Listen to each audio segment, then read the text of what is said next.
Urea కోసం రైతులు రోడ్డెక్కారు. కొమరం భీం జిల్లా ఆసిఫాబాద్ జిల్లా రెబ్బన్నలో ధర్నాకు దిగారు. జాతీయ రహదారిపై బైఠాయించి ఆందోళన చేశారు. సరిపడ యూరియా ఇవ్వకపోతే పంటల సాగు ఎలా అని ప్రశ్నించారు. కలెక్టర్ వచ్చేంత వరకు కదిలేది లేదని రైతులు స్పష్టం చేశారు. కలెక్టర్ రావాలంటూ రైతులు నినాదాలు చేశారు. రైతుల ఆందోళనతో భారీగా ట్రాఫిక్ జామ్ అయింది. పోలీసులు అక్కడికి చేరుకుని రైతులకు నచ్చజెప్పే ప్రయత్నం చేస్తున్నారు.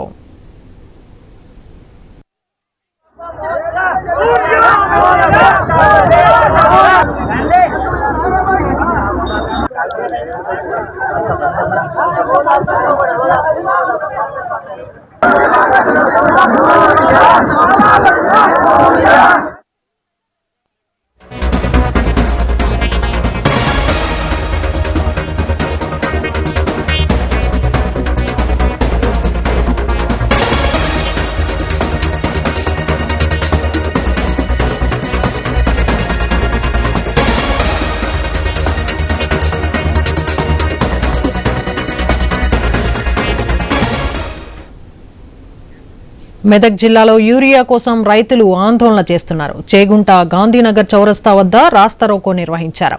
కౌడిపల్లిలో హైదరాబాద్ మెదక్ హైవేపై బైఠాయించి నిరసన తెలిపారు.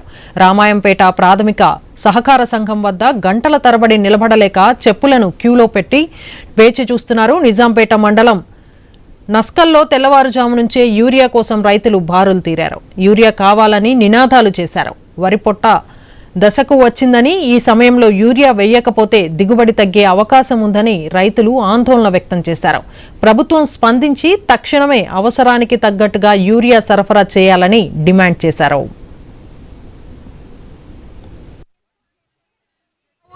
ఇప్పుడు యూరియా ఏం చదువుకోవాలి, ఎట్లా మేము బతుకు ఎట్లా ఏ రెడ్డి వాడు వచ్చి లైన్లో నిలబడతలేరు.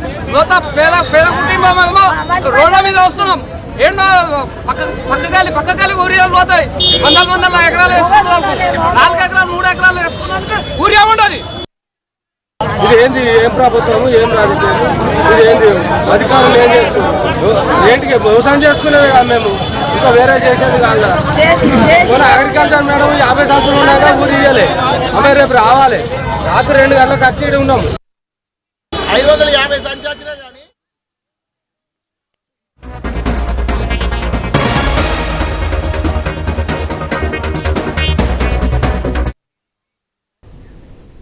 మంత్రి తుమ్మల నాగేశ్వరరావు ఆదేశాల మేరకు యూరియా పంపిణీకి మరిన్ని కేంద్రాలు ఏర్పాటు చేసినట్లు వ్యవసాయ శాఖ తెలిపింది.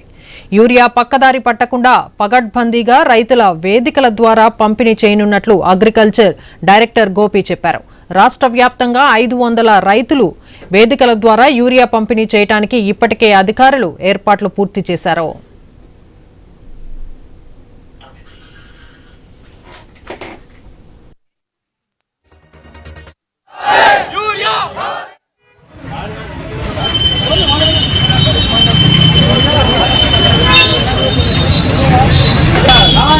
రైతులు నాశనంగానే వల్ల రైతులు ఏ పరిస్థితులు